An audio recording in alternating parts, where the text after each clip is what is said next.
नमस्कार दोस्तों। आज का वीडियो उन बेरोजगार भाइयों के लिए है जो अपना छोटा मोटा बिजनेस स्टार्ट करना चाहते हैं, उसके लिए मशीन खरीदना चाहते हैं। तो आइए दोस्तों, आज हम आपको बताएंगे कि आप मशीन कैसे खरीदें। तो दोस्तों, पहले अगर हो सके तो जो भी आप प्रोडक्ट स्टार्ट करना चाहते हैं वो उसकी ट्रेडिंग प्रॉपरली कर लें। उससे होगा क्या कि आपकी रिक्वायरमेंट मार्केट की कितनी है, उसमें लाभ कितना है, हानि कितनी है, रिस्पांस मार्केट से मिल रहा है या नहीं मिल रहा है, जो भी आपका घाटा नफ़ा है वो महीना 10 दिन में आपको समझ में आ जाएगा। उसके बाद में ही आप मशीन जो भी लेना चाहते हैं, जो प्रोडक्ट है आपका, वो मशीन खरीदें। दूसरी चीज़, आप देख लें कि मशीन की ज़रूरत हकीकत में आपको है या नहीं है। अगर आपको लगता है कि हाँ, बिना मशीन के किसी सूरत में काम आपका नहीं चल रहा है, मशीन लगाने से बेनिफिट ज़्यादा होगा, तो आप मशीन लें, अन्यथा मशीन के चक्कर में ना पड़ें। अगर आप मशीन ले रहे हैं तो मशीन की आपको प्रॉपर जानकारी होनी ज़रूरी है कि उसका अगर वो कहीं से गड़बड़ होगी, मेंटेनेंस उसका करना है, तो उसके कल पुर्जे कहाँ मिलेंगे, वो चलेगी कैसे, उसमें लाइट खपत कितनी होती है, उसके लिए लाइसेंस की आवश्यकता है या नहीं है।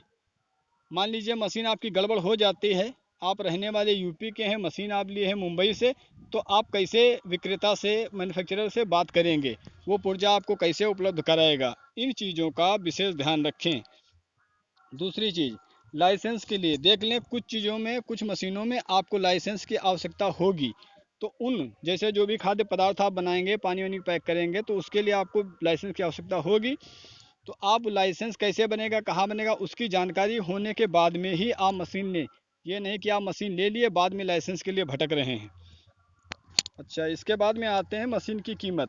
जो आप देखेंगे यूट्यूब पे, इंडिया मार्ट पे, गूगल पे या किसी के द्वारा जानकारी आपको मिलेगी, तो जितनी वैरायटी की मशीन मिलेंगी, जितनी कंपनी की मशीनें मिलेंगी, सभी का रेट अलग अलग होगा।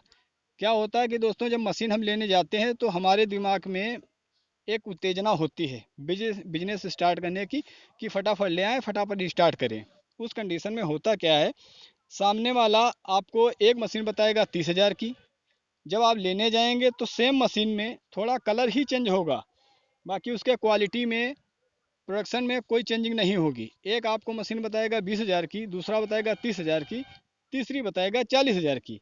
अब आप आगे बढ़ेंगे, फिर पीछे बढ़ेंगे, फिर और पीछे बढ़ेंगे, फिर घुमा फिरा के आप 20,000 वाली मशीन 30,000 में ले लेंगे। मतलब 20,000 मशीन वही है, आपको 20 की बताएगा एक, 30 की बताएगा दो और 40 की बताएगा तीन। तब आप क्या सोचेंगे कि हम 40 वाली भी नहीं लेंगे, 20 वाली भी नहीं लेंगे, चलो 30 वाली ले लेते हैं। पहले आपको लॉलीपॉप दिखाएगा सिर्फ 20,000 की मशीन चलाने के लिए, वो आपको चला के भी दिखाएगा सब कुछ, लेकिन मशीन का सेम प्रोडक्शन, सेम क्वालिटी वही है, और आपको उल्लू बना देगा, पैसा आपको ऐंठ लेगा।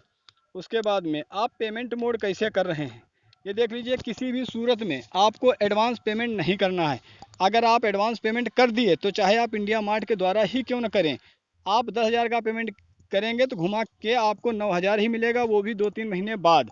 तो जहाँ से भी आपको मशीन परचेज करना है, वहाँ आप स्वयं जाएं, मशीन देखें, समझ में आए तो ही मशीन परचेज करें। मशीन अगर ले रहे हैं आप, तो ऑन स्पॉट आप पेमेंट करके तुरंत के तुरंत वहीं से पैक करवाइए, जो आपको मशीन दिखाई गई है वहीं से पैक करवा के अपने द्वारा ही आप ट्रांसपोर्ट पे डलवाइए और स्वयं साथ में ही मशीन लेके आइए। एडवांस पेमेंट किसी सूरत में नहीं करना है, नहीं तो आप पेमेंट के चक्कर में मशीन से भी हाथ धो बैठेंगे, दौड़े दौड़े फिरेंगे, 2-3 महीने बाद पैसा मिलेगा तो मिलेगा, नहीं तो नहीं मिलेगा। अच्छा, दूसरी बात यह कि बैकग्राउंड, विक्रेता का बैकग्राउंड देखना बहुत ज़रूरी है। होता क्या है दोस्तों, हम लोग नए होते हैं और गए मैन्युफैक्चरर से बात किए, वो सर सर करके आपको लॉलीपॉप दिया, ये दिखाया वो दिखाया, हम लोग एक्साइटमेंट में मशीन तो उससे ले लिए, वो वहीं तक आपको रिस्पांस देगा जहां तक हम उन लोग उसको पेमेंट नहीं कर देते। एक बार उसको आप पेमेंट कर दिए और उसके कारखाने से, फैक्ट्री से आपका माल और आप निकल गए, उसके बाद में किसी भी सूरत में वो आपको रिस्पांस नहीं देगा। जो लोग ले चुके हैं या जो लोग लेंगे, जो ले चुके हैं, जो लेने वाले हैं, उनसे आप पता कर सकते हैं कि हाँ, कैसा रिस्पांस रहा। सारे के सारे फैक्ट्री वाले लगभग आपको ऐसे ही मिलेंगे। तो इन चीज़ों का आप ध्यान रखें कि कहाँ से हम माल ले रहे हैं, उसका बैकग्राउंड क्या है और उसकी मार्केट वैल्यू क्या है। मशीन को अच्छी तरह से जांच परख के 2-4 कंपनियों का रेट टेली करने के बाद में ही आप लें। उम्मीद है दोस्तों मेरे द्वारा दी गई जानकारी आपको अच्छी लगी होगी।